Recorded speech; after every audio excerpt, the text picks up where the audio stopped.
to the RunRX podcast, where we talk about all things running. As many runners know, it's 90% mental. So join Coach Valerie and Coach Caroline as we go through the mental side of running.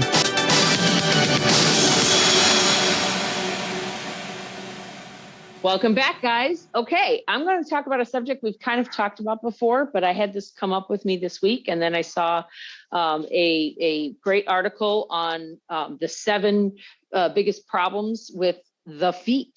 And we've had people ask about bunions. I have bunions. I don't know if not that that's a big deal, but so bunions I know are just what they're a growth on the. Is it a growth on my? On the outside of the foot. Usually they're on the outside of the big toe. Right. And it's right. And it's very genetic and hereditary, but can definitely be avoided and prevented and at least worked with. I did not prevent it. I did everything I shouldn't do. So I have awful bunions and I can't wear high heels, which is probably just fine.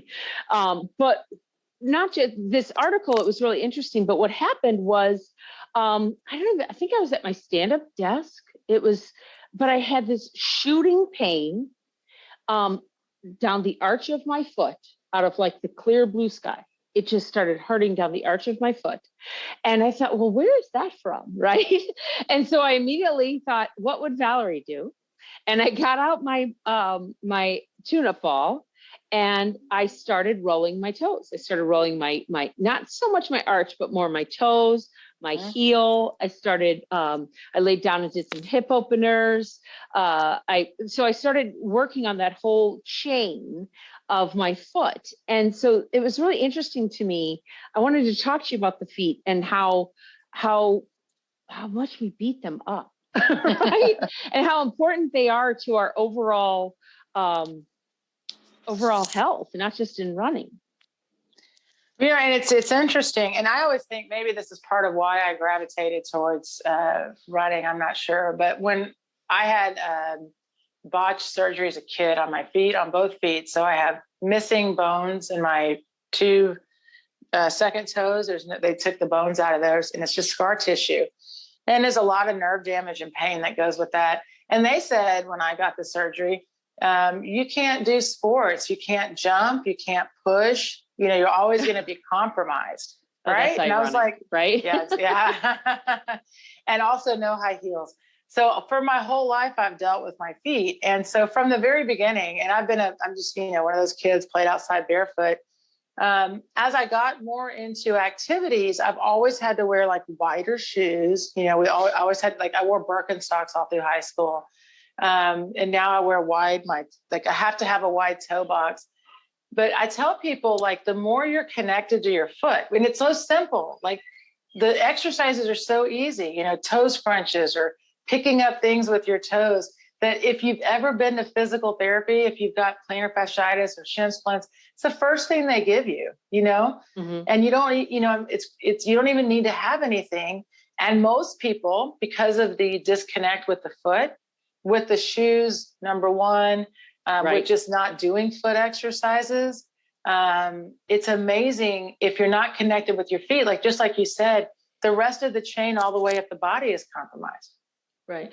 Well, and in this article, and to their benefit, they're doctors of orthopedics. So I would expect nothing less for them to say, you need to change your shoe, and you need to, in one case, because it was a stress type of stress fracture between the toes, they wanted you in a boot. So talk about boots. Well, and also this is really nice timing. Not that it was a fun, but I fractured my ankle 3 weeks ago. A home injury. I was cleaning my carpet and I stood up, and when I stood back, my ankle turned under and fractured. Could not weight bear on it. I could not place weight on it.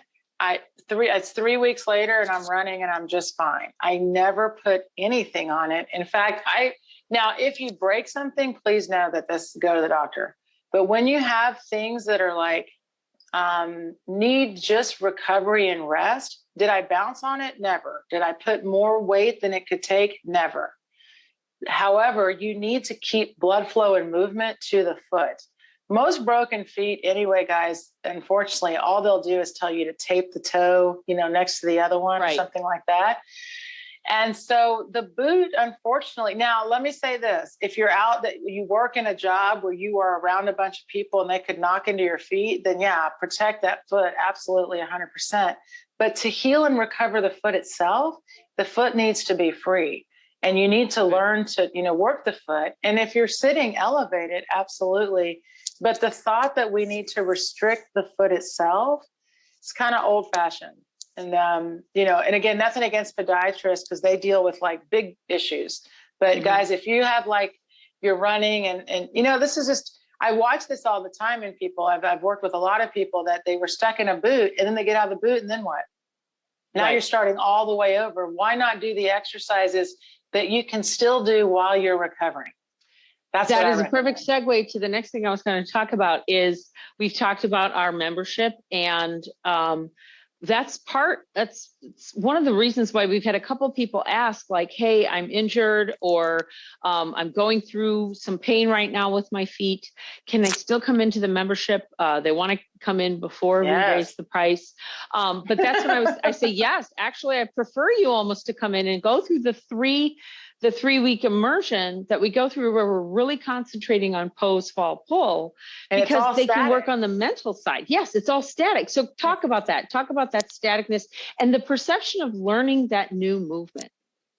It's a great topic. By the way, just to keep on just for a second with that, we've had two people.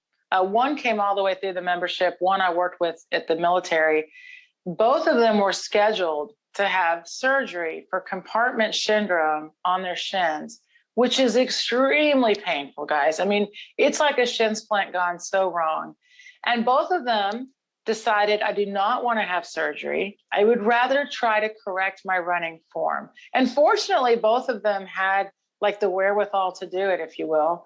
And for the military guy, saved his career because the guy that he was told, if you can't pass the military test, you're not going to go forward, whatever. So, I mean, this can be a huge thing. And what they both did, not knowing each other, they don't know each other. They both went through the same program, is the beginning of the RunRX course is simply learning the running gait cycle, which you learn in place. So you do not have to be able to run to start learning how to run. And Caroline said it really well.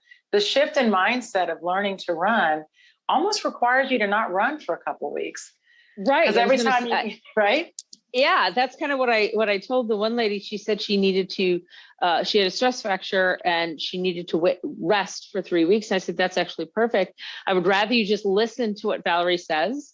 And you can, if she can't stand in pose, she can still do things by listening to even what you say. Well, and we have, a couple of things too. We have a lot of strength and exercises that are seated. And it's, and honestly, I even have modifications where you can put one of your legs on a chair or something. So there's a lot of ways. Yeah, there's a lot of ways to modify. And that's the best part of being in the program is you can talk to me all you want to. So if we can work on this stuff together.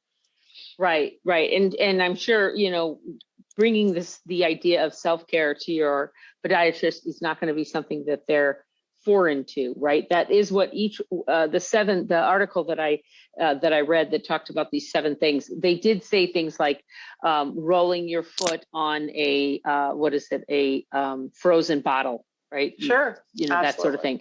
Right. The idea of rolling your foot, the idea of lifting your foot, keeping it up, those kind of things. But the one that said boot, I knew would kind of get you. So I kind of set you up for that one. Okay, guys. So join us next week where we're going to talk about how long does it take to get out of shape? Okay. So join us next week. Thanks. Thank you for joining us on the RunRX podcast.